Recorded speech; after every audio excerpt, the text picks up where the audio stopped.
Back on the floor once again for my waste of the week. Been doing this for well over 20 weeks, highlighting waste, fraud, and abuse of taxpayers' money. It's said that we can't afford to cut another dime.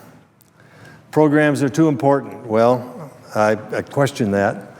Since the Government Accounting Office, since the Office of Management and Budget, since the Congressional Accounting Office have all looked at various federal programs and said, why in the world are you doing this in the first place? It's no longer relevant. It's waste of money.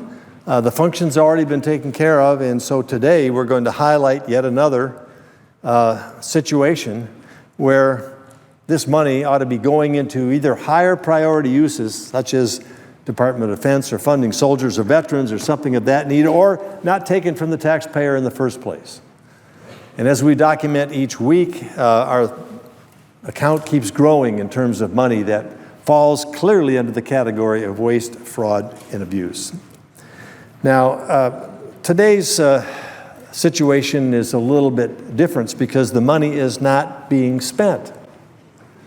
And then the question is, well, okay, it's reserved for something, right? Well, it was, but that action has been fulfilled. And so why is that money still sitting there? And who is using it? Or if it's not being used, why isn't it redirected or returned to the taxpayer? Let me talk about this program. Throughout our nation's history, the United States has pursued various paths of energy development in order to power our communities. One of the ways we've pursued energy production is through uranium enrichment and nuclear reactors. Now, that's not a popular way today of providing electric power. By the way, it is totally environmentally pure. There is no carbon dioxide, nitrous oxide, or any other emission issued here that is harmful to our environment. Yet we have suspended all this for various reasons, mostly the concern about a situation where it gets out of hand, even though today's technology can essentially provide safety for that. Nevertheless, when Congress passed the Energy Policy Act of 1992, the United States Enrichment Corporation, USEC, was authorized and stood up to provide more privatized uranium enrichment services for the U.S. government and utilities that operate these nuclear power plants, and there are several dozen still operating in the United States. Previously, this service was provided by the Department of Energy and its predecessor agencies. But now this law appropriated taxpayer dollars to a newly established USEC fund, which is a revolving fund in the Treasury that carry out the purposes of this new organization, the United States Enrichment Corporation. The law also appropriated taxpayer dollars to the fund revolving in the Treasury to carry out their purposes, and let me describe this fund in a little more detail.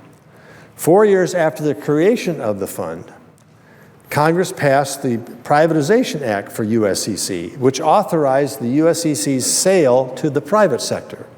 Pretty good move, I think. There are a lot of things the private sector can do more effectively and efficiently than the federal government, and so this was a privatization effort that was successful. They transitioned from a federal to a private corporation, and today it operates as a federal company, a private company, not a federal company, separate from the federal government under a new name. So therefore, it's no longer under the control of the federal government. So what has become of the fund that was funded?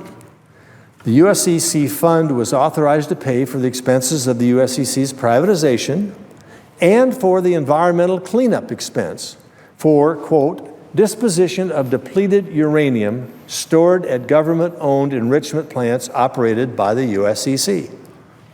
A logical objective. We did not want this depleted uranium stored on site. We needed to dispose of it. And so we took the money in the fund and used that to dispose and take care of this depleted uranium that was stored and needed to be dispensed with. Now, earlier this year, the Government Accountability Office issued a report that said, and I quote, "Purposes for which the USEC fund was authorized after privatization have been fulfilled." And the Government Accounting Office has not identified any other purposes for which the USEC fund is currently available. In other words, mission accomplished, mission complete.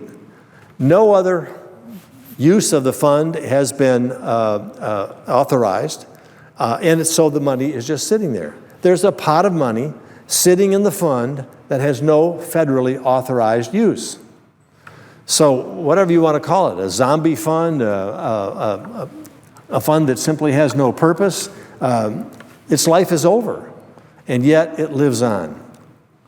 So how much is in this fund? The GAO found that the USC fund's remaining balance is expected to be over $1.6 billion in 2015.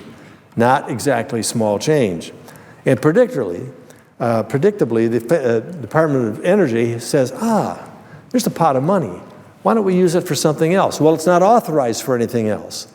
It was money that was contributed from the Treasury into this fund for a specific purpose, and that it was to clean up environmental disposable uranium and to privatize the program. The GAO report further stated DOE's, and I quote, DOE's effort to utilize USEC fund monies instead of general fund appropriations to support a research and development effort would diminish transparency in budget, because that's what the Department of Energy said, we've got a slush fund over here. Let's use it for something. Transparency and accountability are important when it comes to spending taxpayer dollars.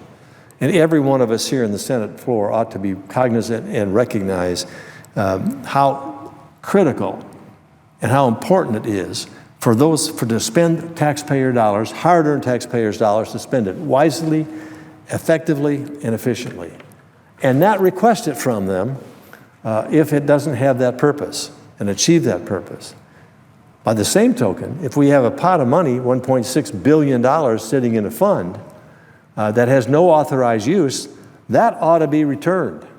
That ought to be returned to the taxpayer in one of two ways. One, directed to an absolutely essential need that only the federal government can provide. Or secondly, it ought to go back to the taxpayer. It shouldn't be taken from the taxpayer. So since the authorized purposes of the USC fund have been fulfilled and Congress has given no new authority or appropriation, the money needs to be rescinded. Now, I'm not the only one supporting this course of action. The GAO recommends that Congress rescind the entirety of the $1.6 billion, and Congress has attempted to rescind this money on the pot of money before. In fact, the House of Representatives included language in a 2000 appropriations bill to do so. But it is time to actually return the money. So there are attempts that are being made, but if we can successfully achieve this, we can save the taxpayer by rescinding this $1.6 billion. And if we do that, we will then add up to our ever-growing total of wasted, abused, fraudulently used money, and in this case, misappropriated money, money sitting there waiting to be returned and rescinded, bringing our total almost now to $190 billion of waste, fraud, and abuse. So that ends the narrative this week, and we'll be looking forward to next week bringing yet another waste of the week. Madam President.